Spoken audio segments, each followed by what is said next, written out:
মাত্র 710টা বুথ।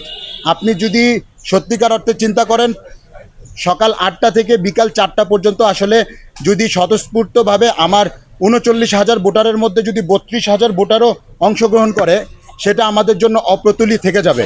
আমাদের একটা জায়গা ছিল যে আমরাও চাইতাম যে মিডিয়া কাভারেজগুলো যাতে স্বতন্ত্রদেরকে দেওয়া হয়, কিন্তু এই জায়গায় দেখা যাচ্ছে কিছু কিছু মিডিয়া প্যানেল বা বড় বড় দলের ক্ষেত্রে আমি ওই দিনও একজনকে বলছিলাম যে আপনার যে তারা শুধুমাত্র টয়লেট পর্যন্ত পৌঁছায় নাই, এর বাহিরে সে খেতে যাচ্ছে সেটাও আপনারা কাভার করতেছেন। তারা যা যা করতেছে টোটাল বিষয়টা কাভার হচ্ছে, বাট আমরা যারা স্বতন্ত্রভাবে এখানে প্রতিদ্বন্দ্বিতা করতে আসছি আমাদের তেমন কোনো কাভারেজ আমরা পাই নাই এতদিন পর্যন্ত। আজকে আপনারা আসাতে আপনাদেরকে ধন্যবাদ জানাচ্ছি। আর দ্বিতীয়ত ভাই যেটা বললো যে আমাদের ভোট কেন্দ্রের যে সমস্যা, সেই ভোট কেন্দ্রের সমস্যার জায়গা থেকে এটা আমরা বারবার, আমি নিজেও চিফ রিটার্নিং অফিসার জসিম স্যারের সাথে বারবার কথা বলেছি, স্যারের সাথে বারবার এটাই বোঝানোর চেষ্টা করলাম যে স্যার আমাদের তো সাধারণ শিক্ষার্থীদেরকে ভোট কেন্দ্রে আনার ব্যবস্থা করতে হবে।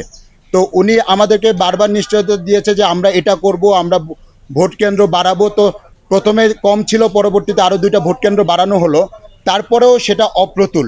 কারণ হচ্ছে ভাই যেটা বললেন যে মাত্র 710টা বুথ।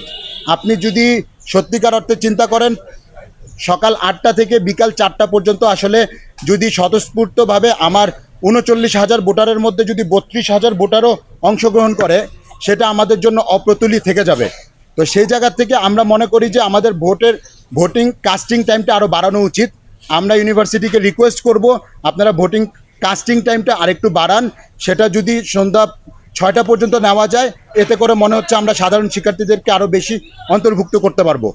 পাশাপাশি লেভেল প্লেয়িং ফিল্ডের কথা যদি আপনারা আসেন, লেভেল প্লেয়িং ফিল্ডের জায়গা থেকে আর কি পাল্লা দিয়ে দেখা যাচ্ছে আপনাদের প্যানেলগুলা দলগুলা পাল্লা দিয়ে আচরণবিধি লঙ্ঘন করতেছে।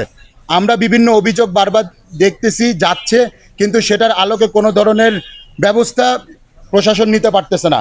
আমাদের প্রশাসনিকভাবে যেটা জানানো হয়েছিল, আপনারা কোনো ধরনের কালার লিফলেট করতে পারবেন না, কোনো ধরনের কালারিং কিছু করতে পারবেন না। কিন্তু আপনারা যদি ইউনিভার্সিটিতে ঘুরে থাকেন দেখবেন যে colour leaflet, colour card, colour poster বিভিন্ন জায়গায় পড়ে আছে। তো এত ধরনের আচরণবিধি লঙ্ঘন।